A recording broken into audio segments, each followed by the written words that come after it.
আমি এখানে খিচুড়ি বানানোর জন্য নিয়েছি মসুর ডাল, মুগ ডাল, তার সঙ্গে পোলাওয়ের চাল।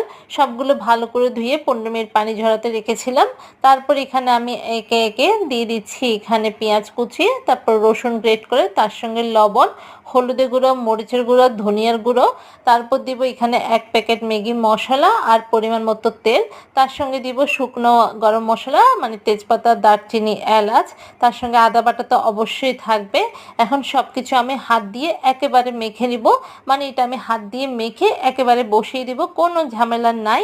তো এখন সব আমি হাত দিয়ে ভালো করে মেখে এখানে আমি পরিমাণ মতো পানিটা দিয়ে দেব।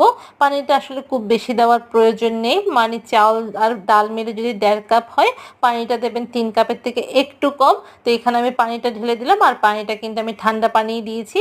এখন কিছু কাঁচামরিচ দিয়ে 15 মিনিটের জন্য আমি মিডিয়াম আঁচে রান্না করে নিয়েছি। তো তৈরি হয়ে গেল দারুণ স্বাদের হাতে মাখা খিচুড়ি।